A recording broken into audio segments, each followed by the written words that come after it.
Welcome or welcome back. Today we're going to be swapping the intake manifold on Kris Jr.'s 1982 Ford Mustang GT that we affectionately call Project Piece of Stang, the POS. We're going to be going from a single plane Victor Jr. intake to a dual plane Edelbrock Performer 289 intake. The car came with the Victor Jr. intake. It's just too big an intake for this car, so we're going to swap it to a smaller dual plane intake, make it a little bit more street friendly. So enjoy. Here's Kris starting to take the carburetor off the car. For anyone who doesn't know, this is a 310 cubic inch Ford 302 base engine. It's been bored 60 over. Kris Jr. actually built this engine himself on the channel here. Watch for spills, buddy. Oh yeah. All right, it's all drained back. Anyway, so it's a nice spring morning here in Texas, and we're going to do an intake swap. I'm just going to be working the camera. This is going to be all on Junior to do this intake swap today. He's taking the throttle cable off the carburetor right now. The reason we're doing this swap is this Victor Jr. intake is a high-rise single plane intake, and basically it's made for about 3,000 to 8,000 RPM operating range, and that just isn't this car. This car, we have the shift light set at 5,000 RPMs. We have the hard rev limiter set at 6,000 RPMs. This is a little street car. That's not to say that it hasn't been over 6,000 RPMs a couple of times, right, Kris?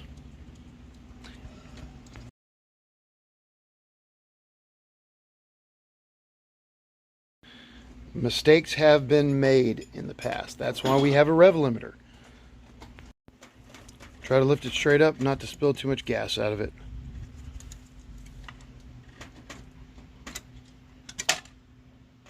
All right. And there's our single plane Victor Jr. intake. This will be coming off and going on my engine. Junior's going to pull all our spark plug wires and pull the distributor to get it out of the way, so we can move on and get this intake out of here. All right, Kris has all the distributor out of the way, the spark plug wires out of the way. He's got the front hoses off, the heater hoses, the water pump hose, and now he's pulling the bolts out of the intake. Here's our new used Edelbrock Performer 289 intake manifold that's going to go in the car. I've already installed a thermostat and a new thermostat housing on this thing. I believe it's a 160 thermostat. We're gonna have to change a couple of things on here. This is going to be our temperature sensor. Instead of this is going to be for our heater core. This plug is going to go in here to block this off because we're not using this. And I don't think we're going to be using any of these hooks that the other guy had. The other guy's stuff was run a little different than ours. The reason we got a Performer 289 instead of an air gap or one of the more modern designs is it's real simple, because this is what was for sale cheap here locally. I considered getting a knockoff air gap off of eBay or Amazon, but they had varying degrees of success in the reviews. Apparently there are a lot of issues with fitment. And as expensive as Edelbrock is, brand new, Edelbrock parts just fit. And this came off a running engine. It should be ready to go. We should just be able to bolt this on. It should have no problems, especially on those Edelbrock heads. And yes, we are going to run a 1-inch spacer, assuming that it clears the hood. I believe this should be at least an inch shorter than the Victor Jr., so we should be able to run the spacer. This spacer will help atomize fuel a little bit in the intake, and we'll discuss that a little bit more later. All right, here's Kris Jr. yanking out the Victor Jr. He's already popped the seal, and just yank it out, buddy. Just pick it up from both ends and yank it.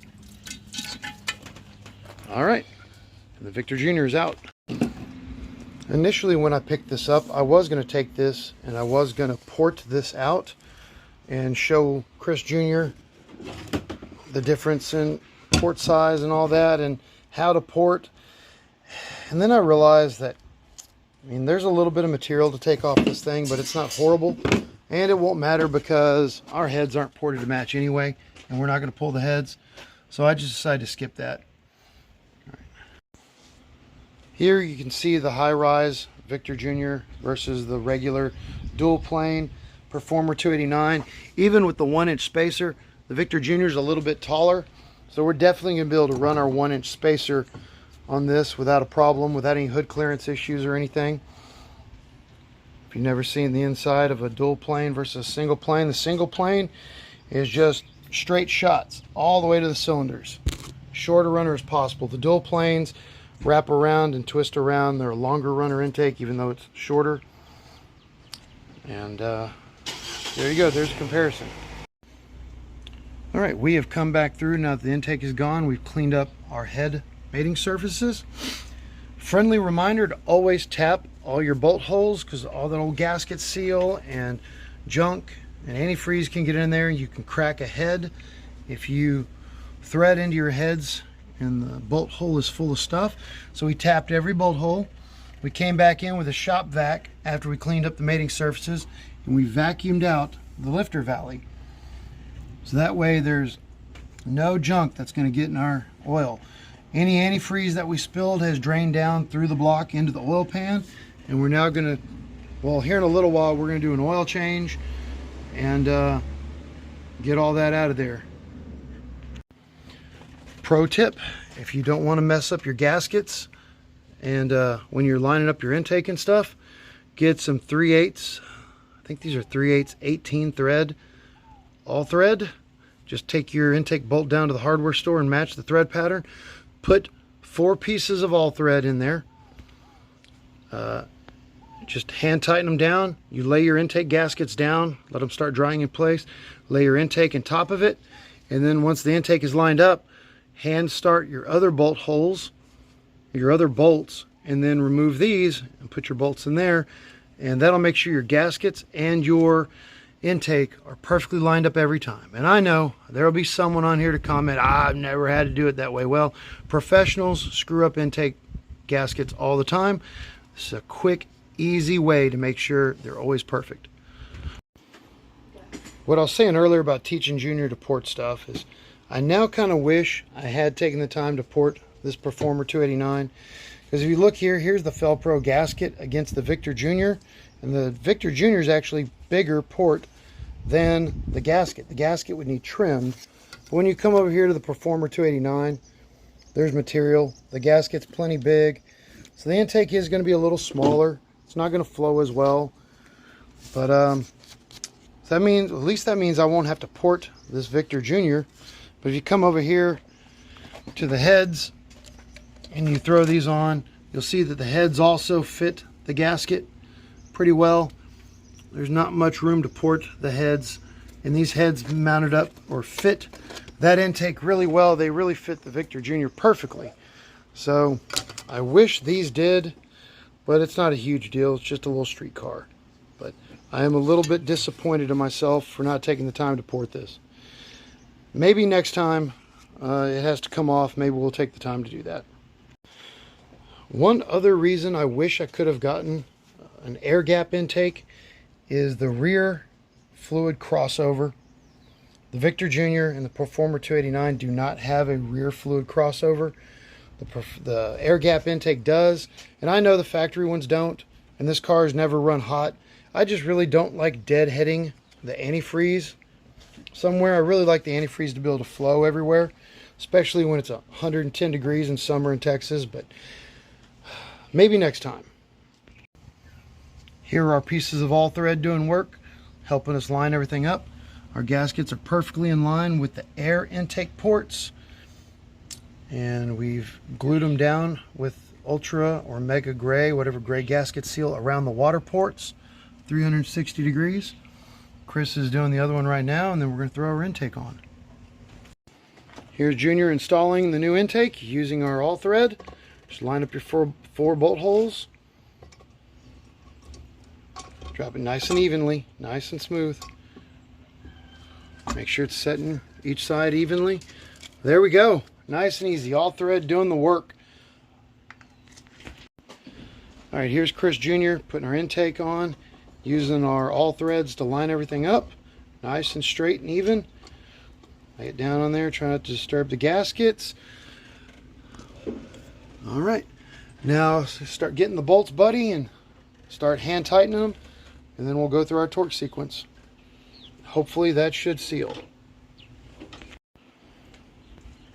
Here's Kris Jr. torquing down. There you go, that's it, buddy. Torquing down our lower intake, 15 foot-pounds per ARP specs. Yes. And we're going to go through the entire torque sequence and do them all. Then we'll double check them. And then we'll double check them again after a couple heat cycles. Here's our intake installed. I had Junior run through the torque sequence twice. He did 15 foot-pounds one time, but when he came back through the second time, every single bolt had like an eighth of a turn, had just a few millimeters of turn in it. We went through it a third time and everything was perfect the third time. So just a reminder, just because your torque wrench hits a certain number doesn't mean that they're completely torqued down all the way. So I've decided to run the brakes off this the 1-inch spacer instead of the carburetor, so the carburetor is easier to get on and off going forward. So the carb spacer. The carb spacer, some people say they're controversial. I don't think they are controversial. Some people like to cut down the centerpiece of this plenum an inch to make it more like a single plane up top. I don't like doing that because once you do it, you can't ever undo it. So we have the room, so we're running a carb spacer. The carb spacer can help equalize the two planes of the intake. Should one side of your carburetor be a little bit too lean, God forbid something's wrong with one bank of your carburetor, this will help even it out as the engine is sucking evenly from both sides. No, it does not make this a single plane intake. It is still very much a dual plane intake. This will just help equalize fuel and air pressure just a little bit. I don't understand why it's so controversial, but some people just rail against them and can't stand them. But we're going to run one. Also, reminder to double check all your equipment. We removed the spark plug wires earlier so we could get the distributor off, and our number 2 spark plug wire is broken, just like our number 8 was here a while back. So we've got to replace that spark plug wire. So you can see the broken piece hung out on it. If we'd have put that back on and not noticed, this thing would have run like crap again. We'd have had another miss. All right, Junior's under there changing our oil filter right now. He's already drained both sumps. As soon as he gets the oil filter off, we'll put the new one on, fill it up with oil, and get moving. All right, everything is pretty much buttoned up top. We just have to put the spark plug wires back on and the carburetor, and it should be ready to fire. Here's Kris putting the carburetor back on. We're going to hook everything back up, and hopefully it's going to fire right up and run smoothly. All right, everything's buttoned up. We're going to try to start it. If it idles, we're going to set the timing.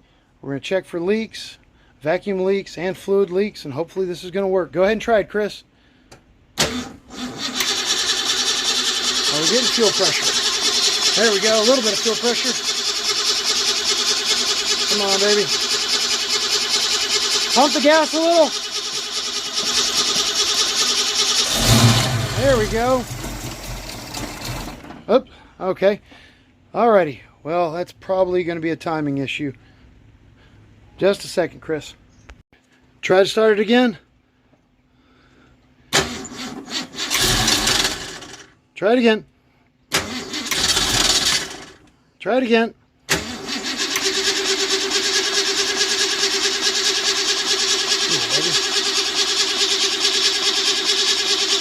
Give it a little gas. There we go. Come on, baby. There we go. All right. Try it again. That was my fault. I twisted the distributor. Fire it up. Ooh, it is not liking this. All right, we're going to have to do some work on the idle adjustment. All right, we got it idling enough. We got it fired up. I had the distributor spun a little too far off to the side. We got it fired up, and it's idling. It's not idling all, it's smooth. We're going to check for vacuum leaks and adjust the carburetor a little bit. set the idle speed and the fuel mixture, because I'm sure it's going to be different with this intake setup. And if it stays idling and we can't find any leaks, then we're going to take it out for a test drive. I was having a little bit of trouble getting the idle set in, so I thought maybe we had a vacuum leak somewhere. But I sprayed it down with water everywhere and I don't see anything. And the idle didn't change. It definitely takes a little bit different idle mixture to idle. So far everything's good. All the water you see is where I was spraying things down, trying to check for leaks. So far everything seems all right. So it definitely revs quicker and sooner. It's only been running for a couple of minutes, and we don't have that warm-up stumble that we had with the single plane intake, because it definitely took a long time to warm up before. All right, we had a leak out of the bottom of the thermostat housing, which is weird because I installed the thermostat housing with the intake off the car. I've always had really good luck doing that versus installing it when it's on the car, but it was leaking quite a bit. So we shop vac'd it, dry vac'd it out. Now we're going to crank it back up, see if it's still leaking. It has quit leaking for now. And we still have a thermostat housing leak. I really don't know what else to do except to just take the thermostat housing completely off, get a new gasket, start over from scratch. It should not be leaking like that. It should be fine. We are hoping this is the culprit. This goes on this radiator hose, and I realized that the leak could be coming from there. It's really hard to tell, but coincidentally this hose clamp is all jacked up. So I'm hoping a new hose clamp will fix it. Unfortunately, somehow, some way, we do not have one this size anywhere. Gotta go get one. Found a hose clamp, got it on there. Let's see if that was the problem.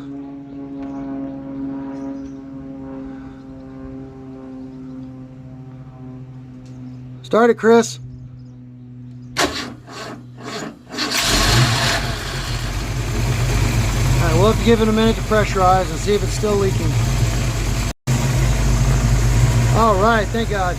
The new hose clamp seems to have fixed it. Everything's dry, it's not leaking anymore. It seems to be idling fairly well. Idles a little differently than it did, but I think it's ready to go on a test drive. Chris is doing one more final check underneath the car, make sure we're not leaking any oil. The coolant in the front of the car looks ready to go, so we're gonna go drive it.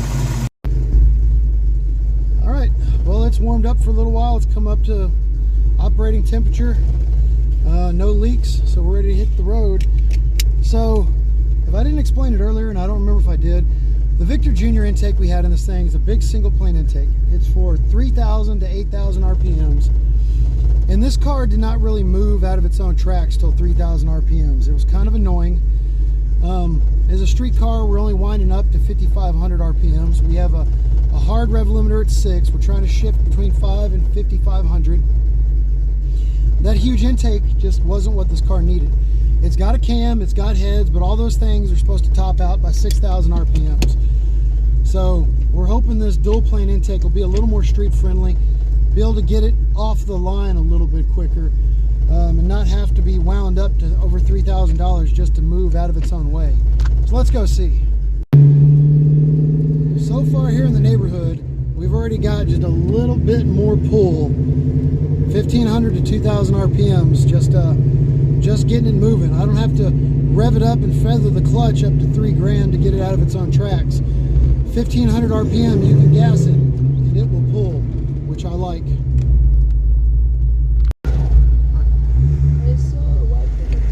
Well, the good news is this entire sector of sheriff's deputies just took off going to an emergency call, so we shouldn't be getting stopped on traffic.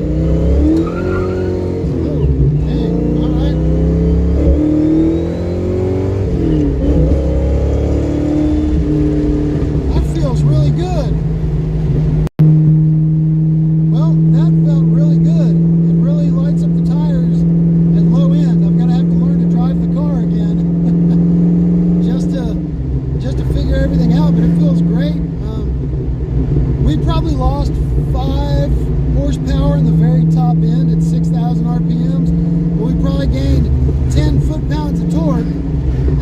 2,000 to 3,000 RPM, which is much better for the street. This thing, oh, another deputy.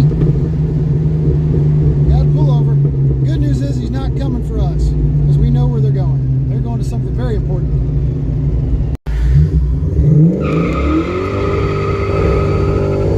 Oh! All right, there's that low-end torque we've been missing. Dang! This thing feels so much better. On the bottom end, it's unreal. It has never spun them off idle like that. It always spun them over 3,000, shift to second gear, and then it spin them again to like 4,000. Never pulled like that off the line. That feels incredible. We're gonna go down here, check for leaks again, make sure we didn't blow anything out, and then continue driving and having fun. We were not recording right there, but it definitely still breaks the tires loose in second gear. Starting about 2,000 RPMs. It feels amazing so far. We're gonna pull over, do a little leak check, make sure we haven't blown out any gaskets or anything, and then carry on. All right, leak check went great, and we're gonna go test drive it a little bit more and play with it a little bit more. And so far we've got, we don't have an actual temperature gauge with a number on it. None of our gauges actually have numbers, but we're running about here on temperature, not even to the normal. Oil pressure is running just a little over the middle at idle, and a little higher at throttle. Got amperage, got everything we need. In every single gear, this thing pulls hard. Here's 2,000 RPMs. Yep, it pulls quick and it pulls hard at low RPM, which it did not do before. We actually have torqued the boy. I can't believe it. There's a 1,000 RPM pull, and it's actually moving. I can't believe it. All right, my phone overheated, so we had to switch to Junior's phone. But this car is doing something it's never done before. 1,500 RPMs, fifth gear. We can actually accelerate a little bit. It's nice, it's smooth, and it goes. Every gear starting at 1,500 RPMs. This thing actually accelerates. You don't have to downshift and rev it up and feed it a bunch of RPM just to be able to get down the road. You can actually accelerate and do what you want to do down low. This is good. I like this. You all right with this, buddy? I totally did not just try to shift into sixth gear on a 5-speed transmission. I totally did not just grind reverse going down the highway trying to put it into overdrive like my daily driver, which is a 6-speed manual. Totally didn't do that. Nothing to see here. Carry on. It just spins the tires.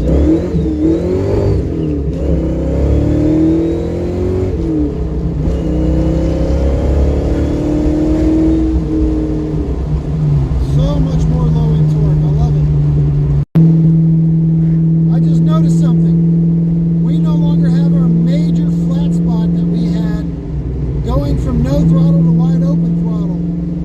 We don't have that miss that it had.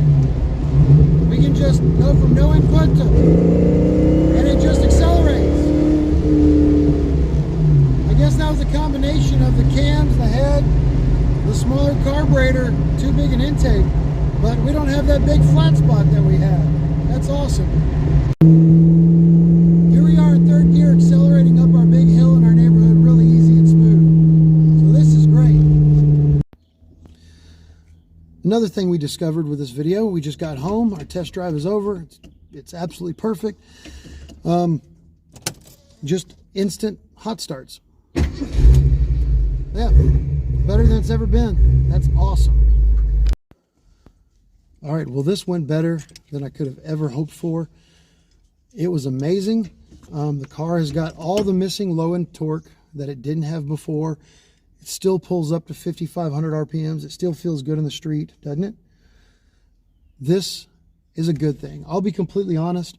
I was a little bit nervous that when I did this intake swap, I was taking that Victor Jr. off of his car. I was nervous we were going to neuter this car. I was worried we'd go drive it and it would be a dud. It would be dead on the low end. I was a little nervous that it wasn't going to be fun. And it got better. You don't have to wind it up to 3,000 RPMs to make it move anymore. It just goes. Unfortunately, now it spins the tires all the time, basically, at full throttle, no matter what you do. But it's better. It feels great. This is much more of a street car. That Victor Jr. will go much better on white trash, which is going to be a lot more of a race car. It's going to have a bigger head, bigger cam, bigger intake, bigger carburetor.